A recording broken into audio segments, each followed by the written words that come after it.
session, the Bhakti Shastri session every Thursday. So last session, we have done the preface to the Nectar of Instruction. Can somebody recall a couple of points from what we have studied in the preface?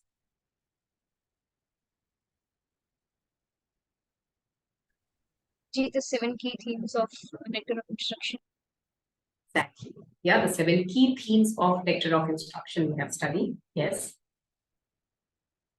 And we have also seen the overview of Nectar of Instruction. Yeah, each verse and to the text 11 verses. So each of it is corresponding to which stage of bhakti. That's the overview of Nectar of Instruction. We have seen even that. So we have also seen how Srila Prabhupada has begun the preface by offering his gratitude, acknowledging the mercy of the Guru Parampara, by glorifying Srila Rupa Goswami. Yeah, and we have also seen how Srila Prabhupada has written about the glory of the 6 Goswamis and Chaitanya Mahaprabhu, how he has instructed the Goswamis to give us this literature. Yeah, and so Prabhupada concluded the preface by saying that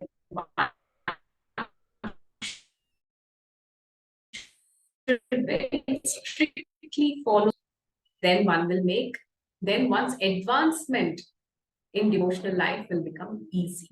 Yeah, just as if we follow traffic rules, yeah, our journey becomes smoother and with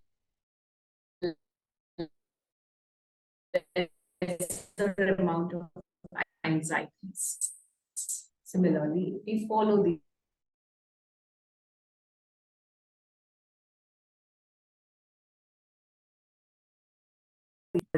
live text 1 today. Yeah, it is difficult to do justice to this verse in 45 minutes, but still I will try. Yeah. So please be attentive. I will be giving you some areas for practical application as well. Shravya, you can start the slideshow. Let us all recite this verse together.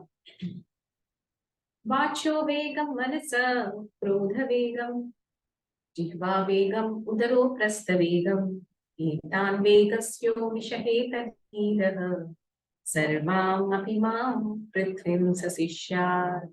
So this is a verse to be high-hearted. Yeah.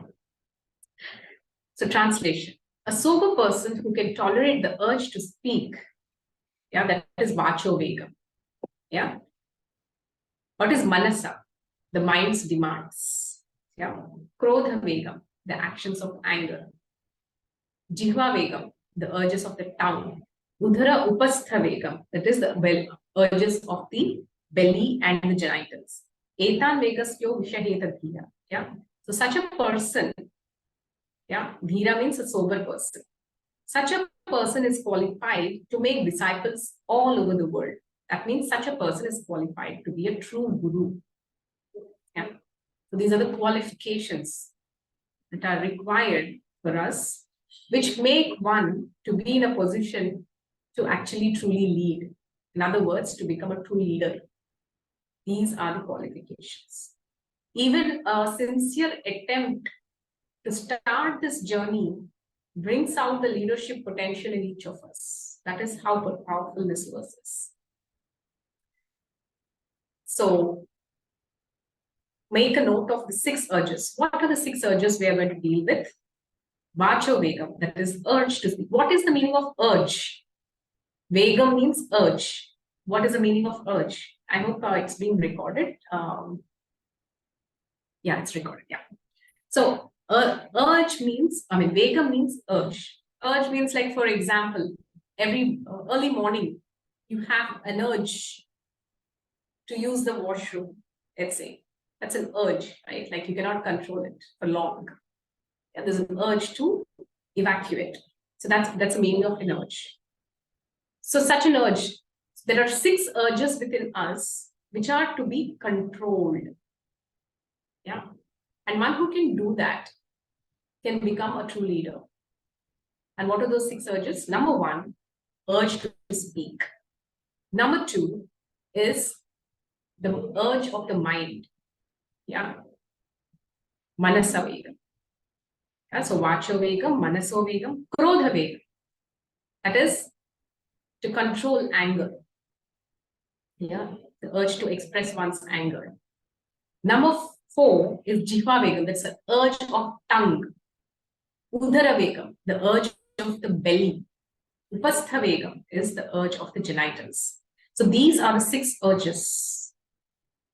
Okay, and what is a person supposed to do with these 6 urges? Once they are to tolerate, yeah, they become qualified to make disciples. So next slide. So I will give you practical application of this verse in your given situation. So there are 3 things that are to be done with these urges. Yeah. Number 1, the first one is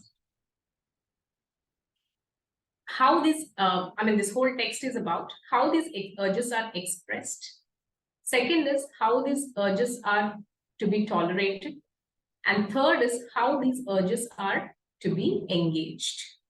These are the 3 things that are to be done. This is, in the light of these 3, we're going to study the entire text. Yeah. So number 1 is how these urges are expressed. Number 2, how these urges are to be tolerated.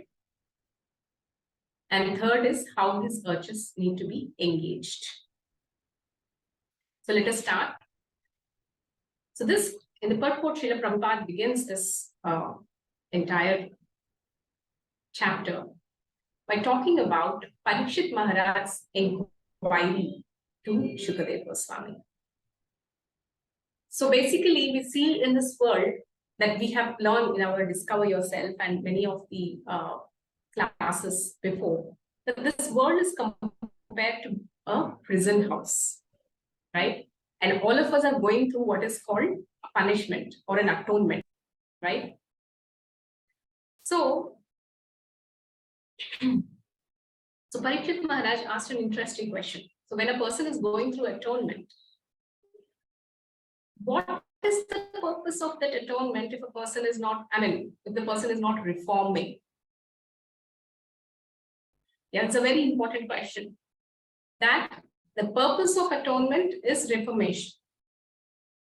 So if that atonement is not bringing about a reformation in a person, like for example, we see in the typical scenario of a church and a confession box. I do not know how many of you are aware of this. In church, there is something called a confession box.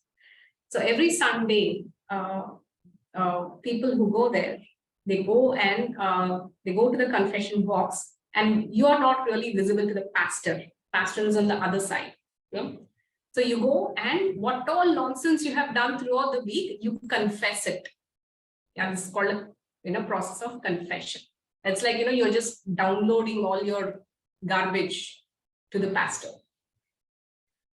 So and that's done, and it is called confession. So the father is supposed, the church father is supposed to hear all that, and he's takes that and puts it forward in front of Lord Jesus and begs forgiveness on your behalf. This is the whole process of atonement, the confession. So what is the purpose of that confession? If throughout the week you confess, and again, from Monday you start redoing all this nonsense.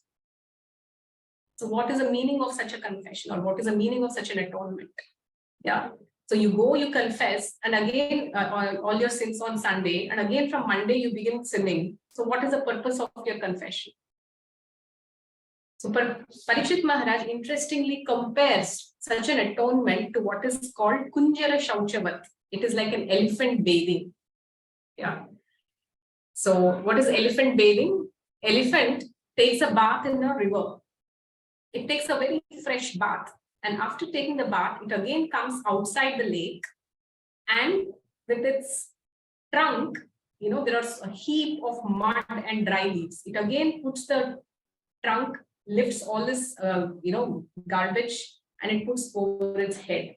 This is called as what is called as Kunjara Shauchavat. Kunjara means elephant. Shauchavat means bathing. Yeah. So our atonement should not be like Kunjara Shauchavat. That is, we go in front of the forgiveness for all that we have done, and then again go and come, repeat the same nonsense. So this kind of a prayashchitta or atonement is compared to elephant bathing by Parikshit Maharaj. So he asked this question that why is it that what is the benefit of such an atonement? Yeah, that is why he inquired that, what is the value of, it's, the atonement if it is simply like mere bathing of an elephant. Like, for example, there are 3 classes of people. One first class of people is simply by hearing, they understand and they conduct themselves on the righteous path. And these are first class people. Simply by hearing, they understand that this is to be done, this is not to be done. What are the do's and don'ts? And they refrain themselves from the don'ts. There is other class of men for whom hearing is not sufficient. They have to actually witness and experience. Then they rectify themselves. Then there is third class of people. They witness, they experience, they undergo the punishment, still they do not reform themselves. So these are the 3 kinds of people. Yeah.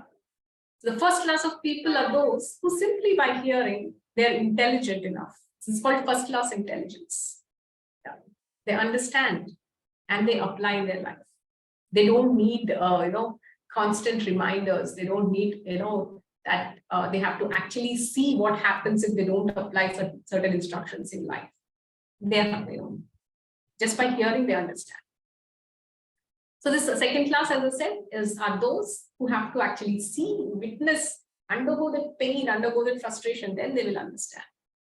So third class means they have undergone the pain, frustration, punishment, everything.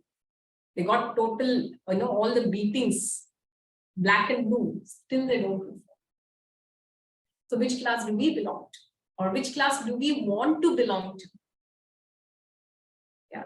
So this is what is application of intelligence.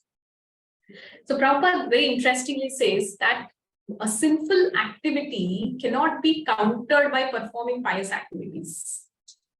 Like there are some people in this real world, that they do a lot of exploitation and they think they can cover it up by performing a good act. Like, for example, this is in real life situation. I don't know how many of you know this Venky's chicken, right? So this person has earned crores and crores of rupees by opening the chain of slaughterhouses, to kill the birds and sell them. And he has earned crores, literally crores. And as a prayashchitta, what he's done is he opened a temple. He constructed a massive temple. Yeah, I've been to this temple too. It's a massive temple. It's huge, enormous. So unfortunately, his son died in a very miserable way. Yeah. And so what pain you inflict to somebody, it comes back to you. Just because you have done something good, it does not mean that, so if you do something good, you have to enjoy the reaction to that good act. By this good act, you cannot nullify the bad act that you have committed. That is wrong calculation. Yeah.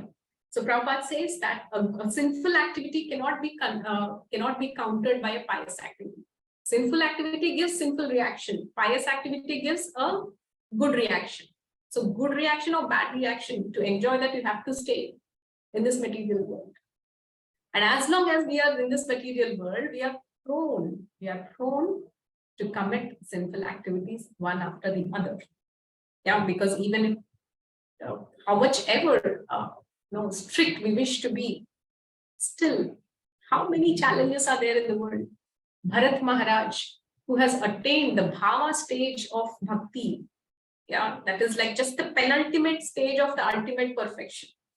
He has fallen down because of his attachment that he developed to a deer. So you can imagine what is this material world. We are still somewhere in Bhajana Kriya and Anartha Nivritti. We're trying to be. So what is our, what are our chances of not falling down? I remember many years ago when I was here in this class from a very senior devotee.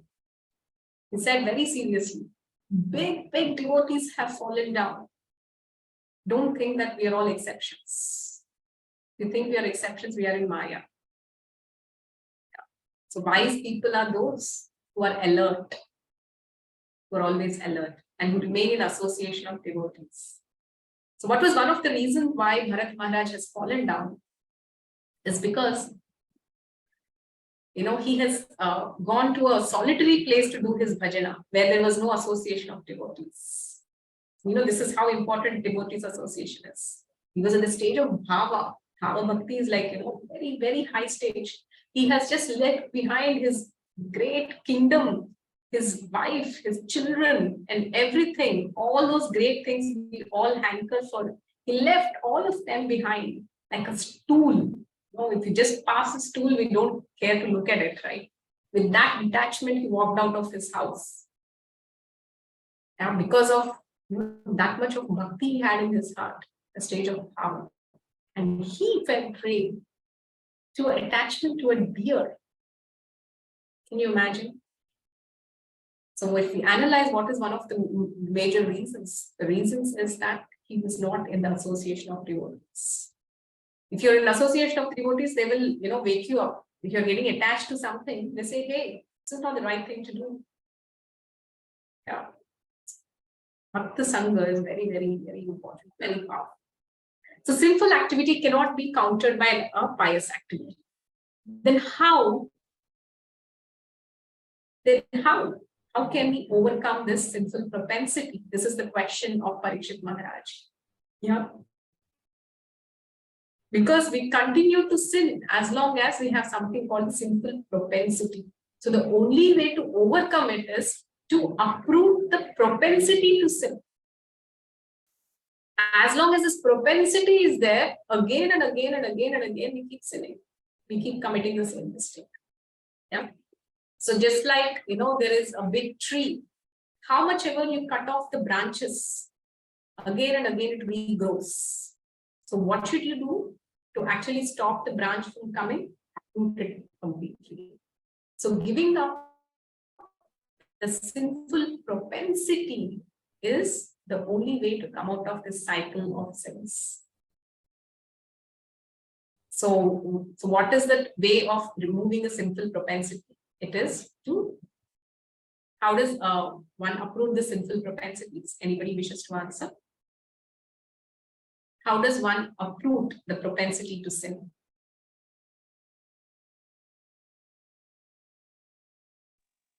By reading Bhagavad Gita. Yes? By reading Bhagavad Gita. By reading Bhagavad Gita. Hari Bol. Okay, that's a process. Fine. So why are we reading Bhagavad Gita? There are so many people who read Bhagavad Gita and also become impersonalists. Yeah.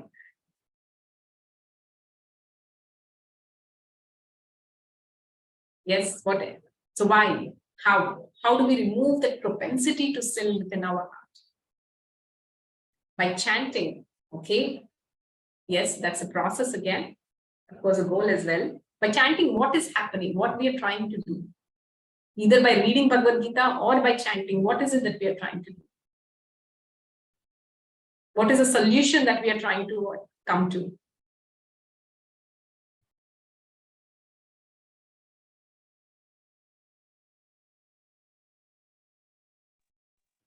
We are trying to cleanse our hearts. Akarma. Okay. So akarma is, cleaning our mind of impurities. Okay. So all of you are talking about the processes, but what is all this aiming at? Clear anarthas. Again, what is the purpose? Why are we doing all this?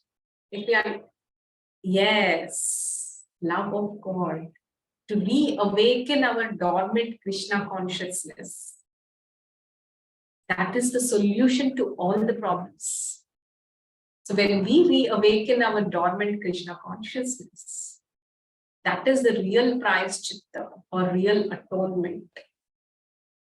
Once that is done, then there is no more simple propensity. We are reinstated in our original position. We no longer have the necessity to enter that sinful path. We don't feel the need for it. Yeah. So today we are in this artificial state because our Krishna consciousness is covered over, because of which Srila Bhaktisiddhanta Saraswati Thakur says, the moment we develop the bodily consciousness, the urge to speak, the urge of the mind, and the urge of the body are altogether activated. Yeah. So when we develop the bodily consciousness, three urges develop: urge to speak, urge of the mind, and urge of the body. So when we reawaken our dormant Krishna consciousness, that is real atonement. Yeah. So it is by developing our original Krishna consciousness, we are situated in the real knowledge. When we are situated in real knowledge, we are blissful, we are happy, we no longer sin. There is no need for it. So next question is, how do we get there? Yeah. So there is a process. The process is the bhakti yoga. Yeah, yoga is the process of reconnecting ourselves to that Supreme Lord. That is yoga. So there are many paths, as the Bhagavad Gita describes. Yeah, the karma yoga, the jnana yoga, the ashtanga yoga, and the bhakti yoga. And everything is a process. But Srila Prabhupada says the direct process, in other words, is simply to surrender to a spiritual master and follow his instructions. Simply by doing that, everything else is taken care. Yeah. So, like for example, the Ashtanga Yoga describes a huge process: the yama, niyama, asana, pranayama, entire process, Ashtanga. So, but for a devotee who simply surrenders to a spiritual master and by following his instructions, the four, like chanting the 16 rounds and following the four regulated rhythms. If you simply follow his instruction, then just by the association of such a great soul, yeah, just by simply, that is what is a song we have sung today. Yeah. Chaya Bega Domi, Chaya Dosha Shodi, Chaya Guna Deho Dani, Chaya Satsanga Deho Ge Amare, Boshechi Sangera Ase. Yeah, that old spiritual master, just you're praying to the spiritual master, to the Guru, or Vaishnava Thakura, just relieve me of these 6 passions. So simply by surrendering to the spiritual master, following his instructions and keeping ourselves under his guidance, just by doing this, one can attain all perfections. All perfection is attained simply by surrendering to the Guru. So that is the way of controlling the 6 urges. So now let's get into the topic. The first urge is Vacho Vegam. Yeah, Vacho Vegam is the urge to speak. So now let us see under the classification that we have just come across. The urge to speak, how it is expressed, how it is, or how it is manifested in our lives, then how it can be tolerated and how it has to be engaged. So Srila Prabhupada says in the purport, the urge to speak is so much within us. Tongue is one of the most, it's very small, 2 by 4 inches, and it is so powerful that it can actually make a person bound more and more entangled into the complexities of this material life. So dangerous it can be. And the very same tongue, the 2 by 4 inches mass, that can liberate you from this material. Yeah. It can bind you and it can liberate you, depending on how you utilize it. So let us see how this Vacho Vegam is expressed. Prabhupada strictly says, very, very powerful purport. Prabhupada says that one should not simply uselessly speak, just like a frog croaks. Sometimes people, let us say in your own educational institutions or in your workplaces or at home, or sometimes, by gossiping with our friends. Sometimes, this whole urge is expressed these days not through mouth. This urge is expressed, with thumbs, by texting. So look at your, your screen time, especially texting time. How much time do you spend in texting in a week? Yeah. So that is also Vacho Vegam. Vacho Vegam is not just what exactly you speak with your mouth. It is also your urge to express, to verbalize your thoughts. So it can be manifested in the form of words, or it can be formed in the form of a text. If you see in this whole world, the number of libraries, the number of books that are written, especially those which are not related to spirituality. Yeah, this is all those books are an example of Vacho Vegam, uncontrolled urge to speak. Yeah. So many authors, they write so many books which have no relevance to one's true development. So all that is nothing but an urge to speak, an uncontrolled urge to speak. So Prabhupada actually compares such an urge to a frog croaking. So what does frogs croaking do? It simply attracts a snake. When a frog croaks, what happens? Somewhere the snake hears the frog croak. It's like, yes, here's my prey. And the snake comes and it just simply captures the frog, eats, and goes away. The frog is killed. Similarly, we speak so many things, especially those which are not beneficial. And what do we attract? The snake is representing death. We keep on speaking. So much we speak. And one day death comes and takes us away. And our body is finished. Body is finished means opportunity to transcend this material world. Opportunity to liberate is finished. This body is an opportunity. Human life is very, very rare. It's very precious. Durlabha Manavajan. Yeah, it's called Durlabha Manavajan. Very rare, very precious human birth that has been given to us. Why? To transcend this material world, to attain perfection and go back to Godhead. If that is not utilized for that purpose, we have wasted it.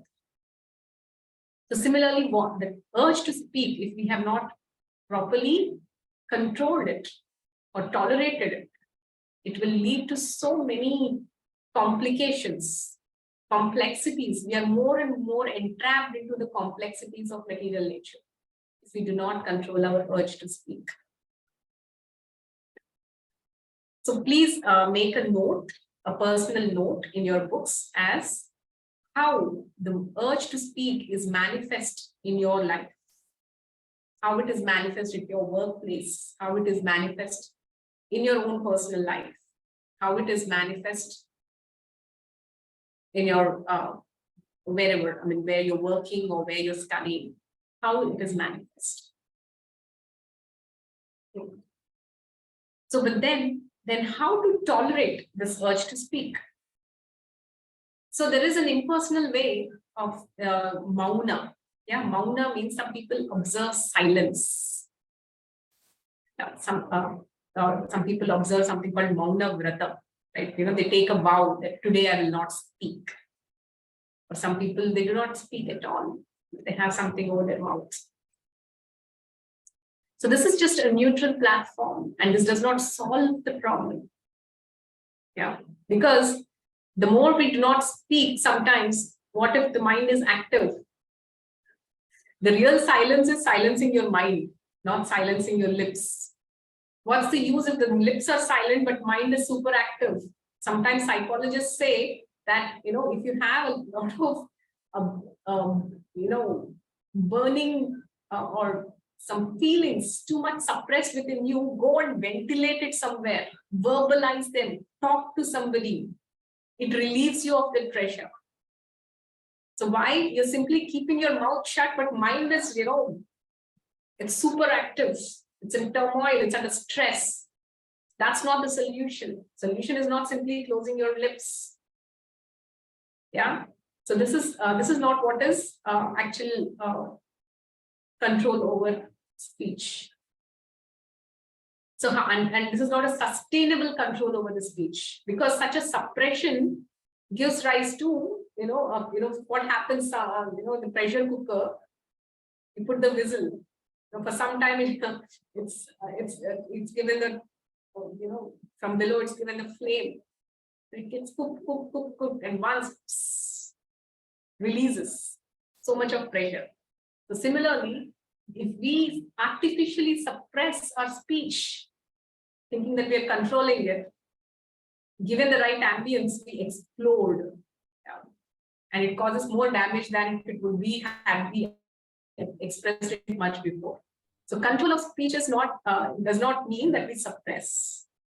Yeah. So it has to be engaged in the right way. So one thing is how it is manifesting in our lives and how to tolerate it. And next is how to engage it. How do we engage our speech then? So speech has to be engaged. This tongue needs to be engaged in glorifying the Supreme Lord. Yeah. The tongue should chant the names of the Lord. Yeah. Jihve Kirtaya Keshava. The Mukundamala Stotra, King Kulashekara Alvar shares. Jihve Kirtaya Keshava. That is, with this tongue, let me glorify my Supreme Lord. Yeah. So when we utilize the tongue to chant the holy name of the Lord or to glorify the Supreme Lord, then such a person overcomes death altogether. That is the power of the tongue. So the same tongue, when it is utilized, the same power of speech, when it is utilized in unnecessary gossip, in unnecessary words, unnecessary talks, can bind us more to this material world. And the same tongue, when it is used for the glorification of the Lord and for chanting the holy names of the Lord, yeah, it can actually liberate us. Not just liberate us, it can actually take us to our ultimate destination, happiness. So that is Vacho Vega. The next is Manasa, mind, controlling the mind. How to control this mind? There are so many techniques that are prescribed, which are aimed at making the mind a vacuum that is devoid of thoughts. Buddhism speaks about this concept called nirvana. Nirvana means a stage that is achieved where the mind is free from any agitations. To make the mind totally free from all thoughts is the ultimate platform the Buddhism aims at. Yeah. But such a platform is unnatural, right? Because the mind by nature is active. So you're just calming down the mind. So it is like, in a classroom, there is a child. The child is hyperactive. So when the child is hyperactive, what do you tell the child? Go and sit at one place. Yeah. But that is not the aim. Yeah, that is not the goal of your teaching. And that is not what is actually expected out of the child. The child is expected to perform something positive, learn something, be a good student. Yeah, so is the mind. The mind is by nature active. When it is restless, yes, better than being restless is to calm it down. But that's just the neutral platform. Beyond the neutral platform is a positive platform. What is a positive platform? Savai Manah Krishna Padara Vindayo, Vacham Shivai Vaikunta Gunanuvarnari. Yeah. Savai Manah Pada Krishna. So this mind has to be engaged. Krishna Padara Vindayo, at the lotus feet of the Supreme Lord Krishna. Yeah. So Vachamsi Vaikunta Gunanuvarnari. So I have to utilize this tongue or my speech, Vachamsi Vaikunta Gunanuvarnari, to actually glorify the abode of the Supreme Lord. This is the purpose of my mind. This is the purpose of my tongue. Who is saying this? King Ambarish Maharaj. This is how he has engaged his mind and senses practically. So please understand, Lord Krishna is not some kind of an abstract principle. He's not some kind of a sentimental belief that he exists and I have to connect to him. Right now, how we are practically able to experience the reality of divinity around us. It begins with everything. That is what is Krishna's instruction in the Chatushloka. Yeah, aham sarvasya prabhavo mattas sarvam pravartate iti matva bhajante mam buddha bhava samanvita. Yeah, that is worship me. By how? That is, everything is coming from me. The wise who know me, one should understand this whole material nature as being connected to the Supreme Lord. We should connect to Krishna with our immediate surroundings. Yeah, so unless we connect to Krishna through our immediate surroundings, that is the first step of God realization. That is why in the second canto of Bhagavatam, the first chapter is called the first step of God realization. And what is the first step of God realization? Understanding his Virata Rupa, Vishwarupa form. Yeah. And then, go to the higher aspects like his Bhagwan feature and all. Yeah. So unless we understand and connect to Krishna through our immediate surroundings, it is difficult to approach him. It's not impossible. So controlling the mind, manasa vegam. Yeah. So control the mind, and how do we control that mind? By engaging it. Yeah, in thinking about Krishna. So what is thinking about Krishna? It does not mean, just 24 hours a day you go in front of say Krishna, oh Krishna, I love you. So that's a nice feeling. Yeah, but still, that love is a verb, it's not a noun. So transform it into a verb by action. What is it? Action? Action is devotional service. So bhakti is devotional service. So that is manasa vega. Then krodha vega. How many of you want to control your anger? Can anger be really controlled when we are actually experiencing it? How many of us? Yeah. So how many of us have the experience of doing something or saying something and after that regretting, I shouldn't have said that.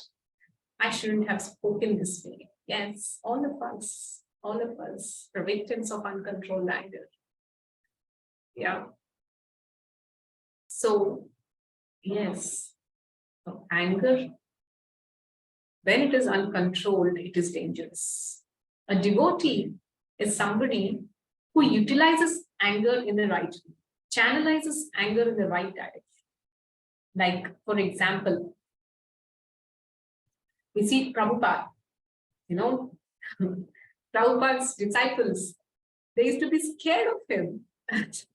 So, if Prabhupada used to chastise, if he used to just give a fierce look, that's it. His disciples used to shudder.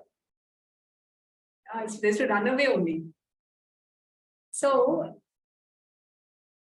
and there are wonderful examples where great devotees, the greatest devotees of the Supreme Lord in the history, Hanuman and Arjuna, they both have had anger. They utilized anger in the positive way, very, very constructive. Yeah. So anger needs to be utilized in Krishna's service. Like I think our Riddhi, she is in Ayurveda. Yeah, Ayurveda also speaks about one who artificially controls one's urges that leads to disease. Yeah, artificial control of urges leads to disease. Any urge that we have that needs to be released appropriately. Similarly, anger, if it is suppressed, it actually leads to disease. Any emotion for that matter. Yeah, if it is artificially suppressed, it causes disease. So then what to do with anger? The anger has to be ventilated. I mean, it's not that. So first of all, one should learn to live a sattvic way of living so that we don't get unnecessarily angry because of passion. Yeah. Kamesha, Krodesha, Rajoguna Samudbhava. Yeah, so this Kama and Krodha are coming from Rajoguna. So I'm not talking about the Rajoguna anger. The anger that has been expressed by Hanuman and Arjuna, that's not Rajoguna anger. That is the anger that is expressed in the service of Krishna. So just because it is expressed in the service of Krishna, it is sublimated. So what you're supposed to do is to sublimate these feelings. Yeah. So anger is therefore controlled. How is it controlled? When it is utilized in the service of the Lord. So please write down your notes. Yeah. each of this vegam, each of these urges, how it is manifest, how we tolerate it, and how it is to be engaged. Yeah. So now the fourth one, the urge of the tongue. Yeah. Jihva vegam. So this is the most dangerous. Yeah. Jihva vegam means the urge of the tongue. These days, there are so many videos, recipes that are simply floating around, and and even when you're working, sometimes a pop-up comes. What is a pop-up? The pop-up is Swiggy. Swiggy is not very far from you, and they're serving you this pizza, or they're serving you this kind of 65 or 75, whatever. Yeah, and they take very nice videos of it, which is very juicy, very very alluring to the tongue. So what is Jihva Vegam? It's the urge of the tongue. And interestingly, Jihva, Udara, Upasta, all these three are interconnected. The urge of the tongue, the urge of the belly, and the urge of the genitals. All these are interconnected. Yeah. So Jihva Vegam is the urge for tasting new things. The urge of belly is, having excessive appetite, more than that is needed. Yeah. So before this, I'll just give some current life examples of I forgot about Krodha Vegam. Krodha Vegam, how many of you know who is Zinedine Zidane? Zidane is a famous football player. How many of you know him? Okay, so Zidane is a very famous French football player. Okay, so many years ago, there was a World Cup, a football World Cup. So what happened? And he was like, the man of the show. That is, if he is there, any match could be won. Yeah. So the match was actually, almost at the concluding stage, and he got the chance when France got a penalty kick. Yeah. And if he would have won that penalty kick, they would have won the match and they would have won the World Cup. So at that time, what happened? When he was getting ready for the penalty kick, a person from the opposing party, yeah, he just came to him and he started speaking some nonsensical words, some wrong words. So this Zidane, he got so terribly angry, he couldn't control his anger. That with his head, he hit the chest of that man.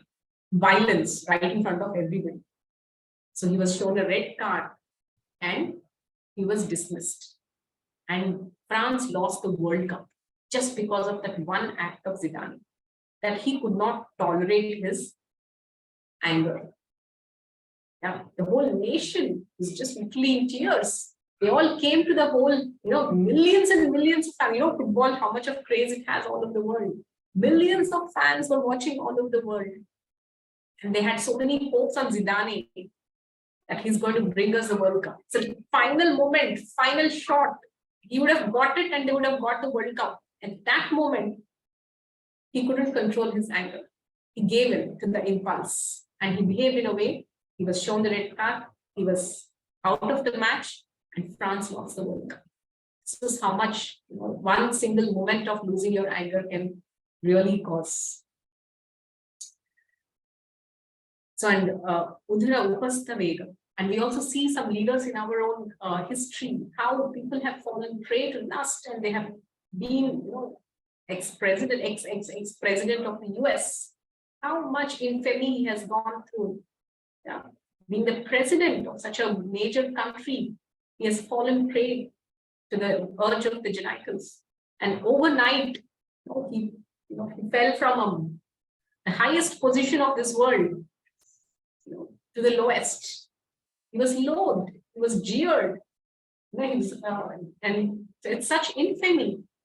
What he's done was all over the newspapers. What an fateful fall that was. So within our own contemporary situation, you can see so many people simply because falling prey to these urges, uncontrolled urges, they have lost their lives, they've lost their jobs, They have let their country down. So many things have happened. That is why before becoming a leader, one should be trained in acquiring control over these urges. That is why the whole the Gurukula training for the children is to train them how to control these urges, how they train in brahmacharya. After that, all this training, they are given the responsibility of great posts. So Arjuna, what kind of training he had? He was so qualified, his ability and his brahmacharya was so strong that he had the ability to access and enter into ethereal worlds, even while staying in this earthly planet. Why? That was the amount of self-control he has had. Because one who develops self-control also develops so many powers. So that was the leadership of Arjuna. So what to speak of the current leaders? This is the training that is needed. What is the training that is needed? The ability to control one's urge to speak, urge. If you go to politics, forget it. We can't even talk about this Vacho Vegam. That is the amount of whatever mudslinging that goes on in the name of politics. It's horrible. So Udhara Upastha Vegam, control Jihva, the control of tongue, belly, and the genitals. So how do we control or engage, tolerate and engage the urge to eat, the tongue? Simply one line answer. Open the mouth only when prasadam comes. This is a simple way. Train the tongue to accept food only that which has been offered to Krishna. It's a training. It's please do not attempt overnight adventures. We have to be evolutionary. Don't become revolutionary. Start step by step. If you're in a place situation like a hostel or anything, start with at least offering water to Krishna every day and having that water. If you're able to do that successfully, then offer fruit and have that fruit, at least one fruit. Then gradually, depending upon the situation at your home, at your hostel, you can evolve to offering, cook something for the Lord once in a while, at least in the beginning. Later on, if it is possible, all three meals that whatever you eat should be exclusively prasadam. That's the ultimate that we have to come to. But start from where you are. So how to develop this control or mastery over the tongue? It is simply by accepting Krishna prasadam. Srila Prabhupada says, if we train our tongue to accept only Krishna prasad, that has its impact not just on the tongue, but on the belly and on the genitals as well. So prasadam is very, very powerful. This is the way of control. And this is the Krishna conscious approach of self-mastery. So how do we do Vacho Vegam, Manasa, Krodha Vegam? Simply by Krishna consciousness. You control your urge to speak by speaking about Krishna. About Krishna, you go on talk. You talk for hours. You're glorified. You're liberated. So out of the 9 processes of devotional service, Shravanam. Shravanam is hearing. Who attained perfection by hearing? Parikshit Maharaj. Kirtanam. Who attained perfection by speaking? Shukadev Goswami. Simply by speaking about Krishna, he attained all perfection. So that is, what happens when we engage this power of speech in glorifying the Supreme Lord. The same tongue can liberate us. If not, the same tongue will take us into death. Then second is the urge of the mind, the restless mind. How can that be engaged? By absorbing one's mind in thinking about Krishna. That is, by offering prayers or by hearing about Krishna, by meditating about Krishna. That's absorption of the mind. Krodha Vegam, by applying one's anger in the service of the Lord. How can you practically do it? All this is homework. Next week we're going to discuss that. Krodha Vegam. Then Jihva Udhara Upastha Vegam. How do we control? One single short answer is simply by accepting prasadam. And the urge of genitals, how is that controlled? That is by utilizing the the sexual energy in simply begetting Krishna conscious children. That is, have a dharmic marriage and through that dharmic marriage, utilize that energy in begetting a Krishna conscious child. That is performing the Garbhadana Samskara. So, in Bhagavad Gita, Lord Krishna says, Dharma viruddha bhuteshu kamosmin bharatashtava. Yeah. The sex life, which is not opposite to dharmic principles, that is mean. Yeah, it is so sacred.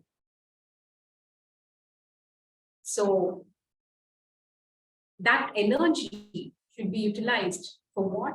For the service of Krishna. How it is utilized for the service of Krishna?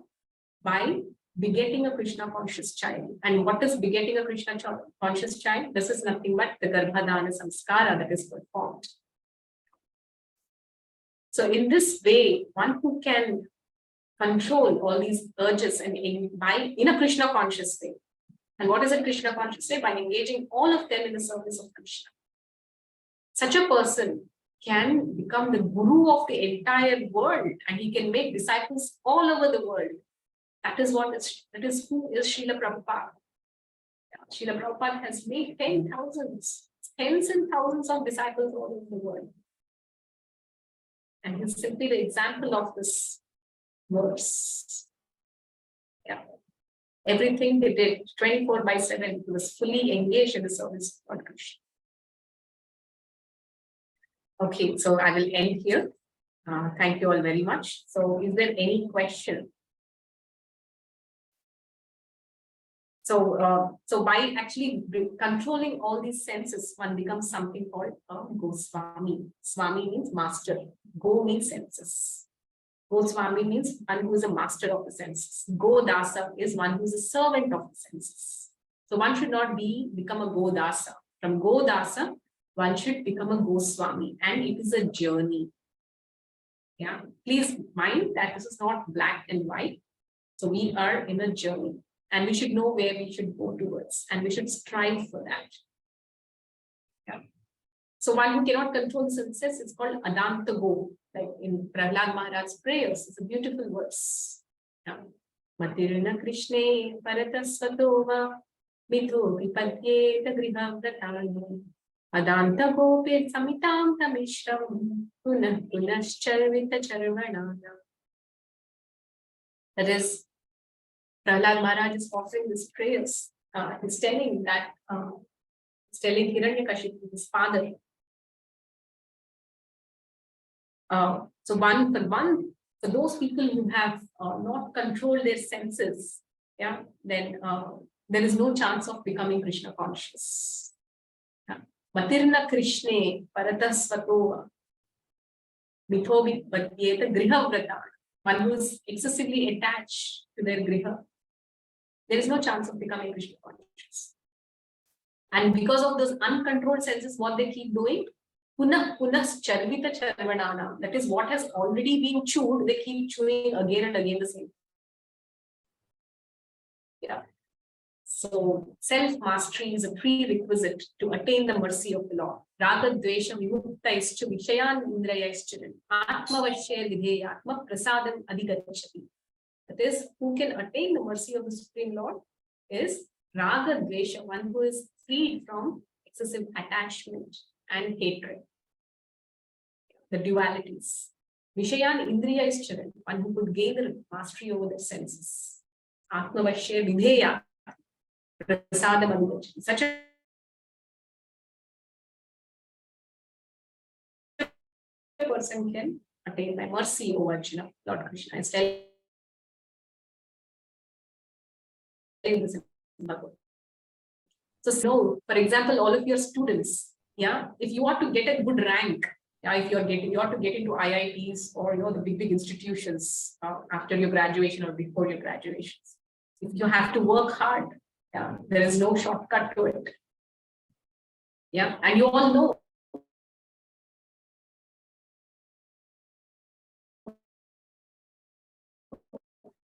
that if you have to do that hard work, what does it mean? You should have some self-mastery. Even to get a material benefit, like getting into a good college or something, you need some self-discipline, self-mastery. Without that, you don't get that. So what to speak of spiritual pursuit? How much of self-mastery you're supposed to have on your path to journey? So this is the verse which speaks about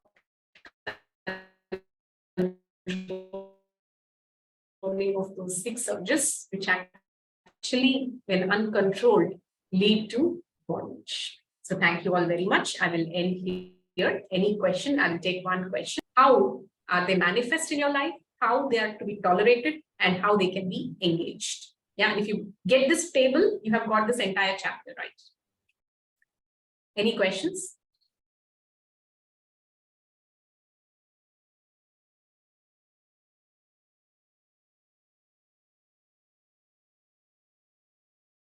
Okay, so I have a question in the chat.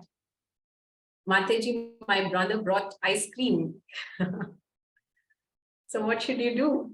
And you're just hearing about Jifa Begum. Right. So offer the ice cream to Krishna and have.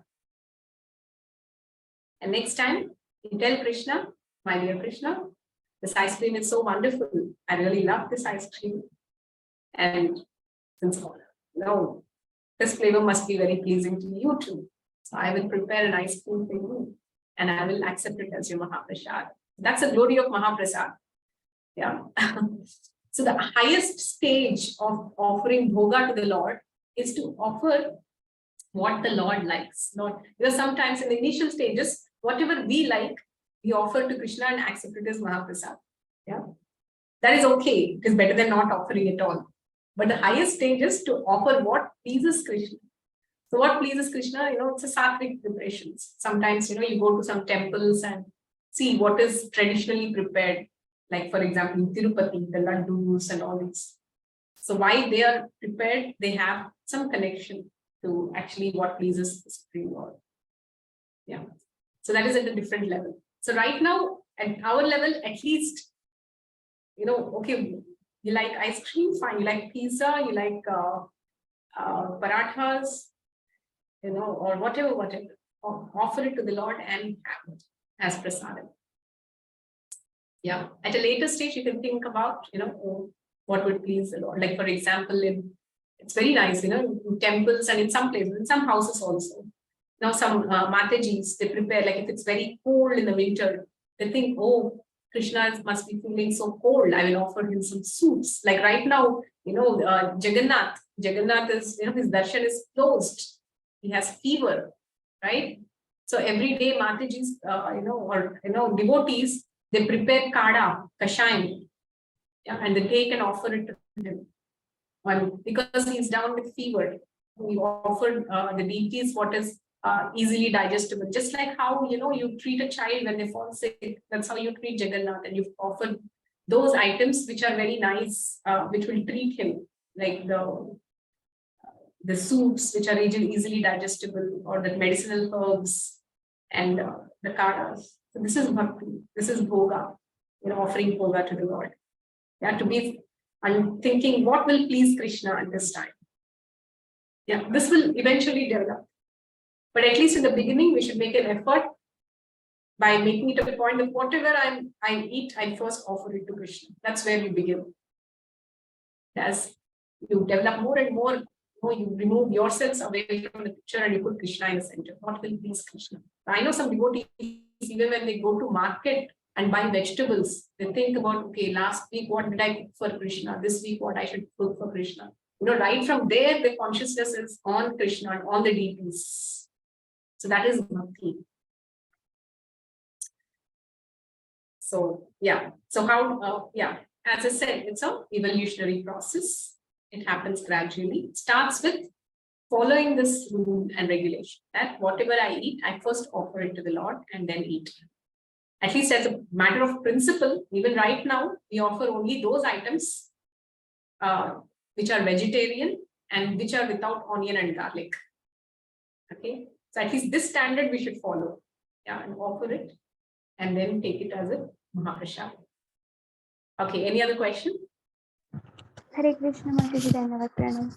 Then Mataji, general question like we have emotions, like how to express them in a proper way. Because if we suffer them, we suffer. If we suppress them, we suffer. And if we express them, the other person suffers. just a second, can you repeat your question? I couldn't hear you. Now, can you hear me, Mataji? Yes.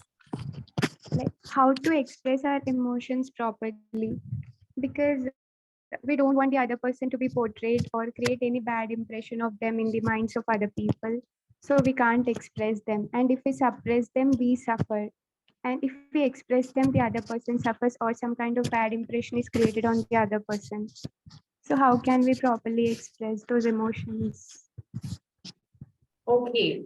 Supposing, or you want to express what emotion to the other person, anger or correction or your frustration? Like if some kind of mistake is there from other person's side. So basically That's- correction. Yeah, correction or So Jyotsna asked a very interesting question, that if you have to correct the other person, how should we do it? Yeah, this is what is exactly Vacho Vegam. This is application. Yeah. See, the very fact that you're thinking about it and not reacting immediately, that itself is Vacho Vegam, first step in Vacho Vegam. Yeah, you're controlling your urge to speak by giving yourself some time to think it over. Like, oh, if I say this, how this person might feel, right? So this is actually 50% of the job done. Next job is, we think about, we analyze our own intentions of why we want to correct the other person. Yeah, first, actually, whenever we are in such situation, first put the spotlight on your own self. Yeah, why am I correcting this person? Why should I correct this person? Or is it because I am not able to tolerate it? Is it that me alone who is feeling inconvenient? Or is this going to affect people at large? Or is it going to cause this person any harm if he continues or she continues to do this? So one should be very clear about one's own motivation of why one wants to correct. Very, very important question this is. And oftentimes, peer corrections are not taken seriously. And not just not taken seriously, one might feel hurt, or one might not take the correction, especially if the correction is happening amongst peers, equals. So if the person is equal, it is always better to approach a superior, a common superior, and say that, and discuss with them that this person is, going through this problem, or behaving in this way, or I see this problem in this person. So this person needs help. Yeah. So please, first thing is we need to look upon that person as a person struggling with some conditioning, just like any of us. Yeah. So first thing is detach the problem from the person. Yeah. Hate the sin and not the sinner. And think in terms of how that person can be helped. And that's the first thing. So when we develop the right motivation, then approach the right person. If you're a peer, and if you think that you have the sufficient rapport, that whatever you speak will be accepted and actually implemented, then you can speak, but very rarely it happens amongst peers. So in such a case, and if it's a serious thing and you see that if this is not corrected, then this person is going to suffer or somebody else is going to suffer and it has to be corrected, then approach a superior. Superior who can really correct that person. And say, and you can open your heart to that superior and say, this person needs help here in this area. So please. So in that way, you're clear about your motivation. If not, oftentimes what happens is, there might be something wrong in our own motivation, which needs to be corrected. Yeah. So this is the 3 steps. Number 1, first thing that you have already done, that is take a pause, do not react immediately. Number 2 is search within for your own motivation to correct the person. Number 3, find the suitable person to correct. Is it you or is it somebody else? Yeah. Would that answer your question, Jyotsna? Mataji, I was asking different things. Oh, so Like- what was your different thing? Was it about correction at all? No, Mataji, like if we are feeling hurt or something, it is said that we shouldn't suppress them. We should always express our emotions. Yeah, this But is what exactly it is. This is what is the refined expression. I mean, like if X person has hurt me, then if I share it with Y person, then it creates a bad impression of X person in the mind of Y person, Mataji. Yes. So how can we share? I mean, it feels like we Ah. couldn't share to anyone. Okay, fine. So you're hurt because of X and you went and traded with Y and you're concerned this Y is developing a wrong impression about X. Is it? Is that your question? Yes, Mataji. At the same time, I should be relieved of my, I should not suppress my emotion and I need to express. Exactly. Did I understand? Did I get your question right? Yes, Mataji. Okay, so two things. First thing is choose the right why. Okay, the why person whom you're going to share your heart with should be a mature person. Yeah, a mature person is the one who will not judge X. Yeah, and they should be such a person that after you having gone and expressed, you shouldn't think, "Arey, I told this person, now what this person will do with this information." If you think like this why is wrong, the wrong person whom we have shared with. Okay, so in our lives, we should have the right why. That is the person whom we look up to, a mentor, someone whom we can talk to, whom we can express our heart to. It can be a mentor, this is just a matter of sharing, so it can be a good friend of yours as well. Yeah, a trustworthy friend who will not judge or who will not reveal your secrets. Yeah, first of all, get the right one in your life. Second thing is how not to suppress. Yes, do not suppress it, sublimate it. So if you're hurt, do some internal homework. Why am I hurt? Which sensitivity of mine is hurt? Yeah. Actually, I'll tell you one beautiful thing, practical application of Bhagavad Gita. So the more we actually overcome our bodily consciousness, our strong affiliation with this body and mind, then acts of humiliation don't really affect us. That's one of the actually a symptom of transcendence. We might be hurt, but we don't hold it back for long. See, great devotees, you see, great souls, they are subjected to such trauma. See, Srila Haridas Thakur, it's a very high example, but I'm just talking about what is the consciousness of a person who has transcended this bodily consciousness. He has been humiliated in 22 marketplaces, beaten up. Can you imagine? Even if somebody shouts at you or raises an eyebrow on you, we cannot handle. What to speak of coming and beating you? Not once, but in 22 marketplaces, not in some private place, in public places. What kind of humiliation that could be? But Srila Haridas Thakur, he was just chanting the holy names. He didn't stop even one moment. Why? So the more we are absorbed, our heart is, the more to the degree our heart is completely turned to Krishna, to that degree, the inconveniences of this body, the mind, the ego do not affect us. Even we observe this in our evolutionary process. Even if something hurts us or we go through a humiliation, see the first stage of this is to accept it as one's own karma. Yeah, this is famous verse. Tattenu kampam susamekshamanu gunjanu evatmakritam vipakam ridvaka purve vidada namaste chive taye mukti pade sadayatha. That is, for a person, he sees all the difficulties in his life as the anukampa, the compassion of the Supreme Lord, the Susamikshama. He thinks that everything that is happening in my life is actually the reaction that I'm getting because of my past misdeeds. And it is a mercy of the Lord by which this reaction has been reduced. Like for example, if I were to be killed, it is by the mercy of Krishna that just my finger has been cut. This is how a devotee actually sees, not just sees, but hrid, vag, vakur bhir. That means with his heart, with his words, and with his body. What does he do? He offers obeisances to the Lord and he expresses his gratitude to the Lord. Any inconvenience to the body or mind.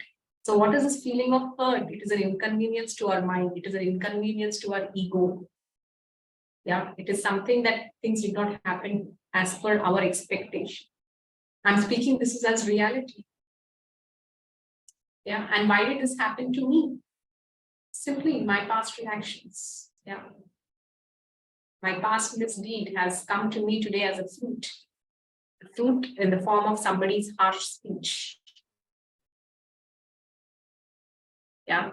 And after having understood this, one can remain grateful, thinking that I deserve much worse. But it is by the mercy of Krishna that this reaction has been reduced to this one. And if one is able to express gratitude, such a person is eligible. For him, liberation is their rightful claim. It's a journey. I mean, it's not so easy, especially hurts are not so easy to handle. I can tell you with my own experience, when I was doing when I was studying my German C1 level language in Pune. Yeah.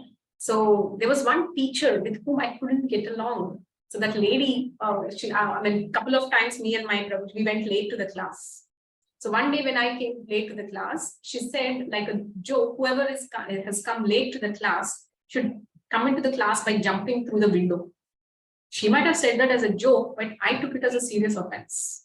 I was badly, I didn't like the whole idea. Especially there's a lot of difference between how, South Indians have a particular way of looking at things and how North Indians have. Okay. So I didn't like the whole idea. So I got so angry, I went and reported to the director. I said, no, I cannot continue with this class, especially with this lady. So, I actually shifted. That was a morning batch. So I shifted off to the afternoon batch in which there was another teacher. Okay. So it so happened that then it was quite a bad fight. Yeah, and I felt very much humiliated by this lady. So I moved the batch. I shifted to a different batch totally. So in this next batch that I sat, I was getting along very well with this teacher. Yeah. So days passed, couple of months passed. Then what happened? After 2 months, I was put in a very strange situation because of which I could not attend some sessions. I had some heat stroke or something. I could not attend a couple of sessions. And by some miscommunication, I could not, it was my turn to present something, news in German language. It was my turn. So I didn't realize that. And I did not inform her because of some miscommunication that happened. And the next day I went, she was wild at me. She screamed at me.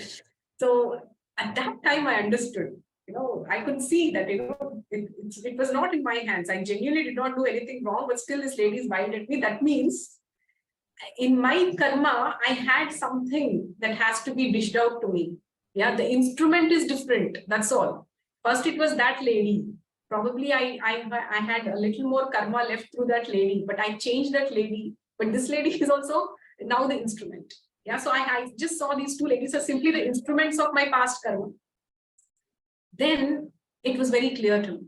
So though this lady shouted at me, I remained in the same class. Yeah, I tolerated what she spoke. And even after that, 2-3 times, she just spoke something which made no sense. And she just howled at me. But I was just silent.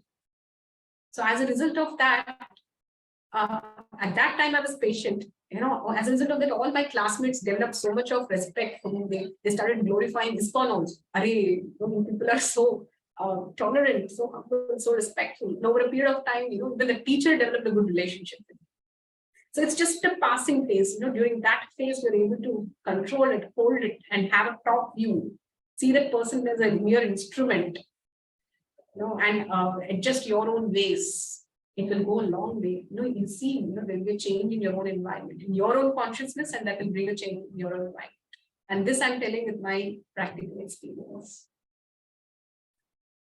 So it's difficult to handle hurts, but please don't be caught up in the situation. Elevate yourself. And when you speak to somebody, choose the right person.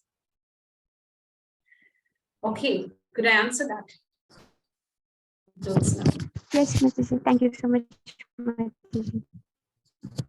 Hare Krishna. Okay, we will end here. It's already 8:40. Srila Prabhupada ki jai. If there are any more questions, please post it in the group. Okay, we'll stop recording. I'll just have a talk with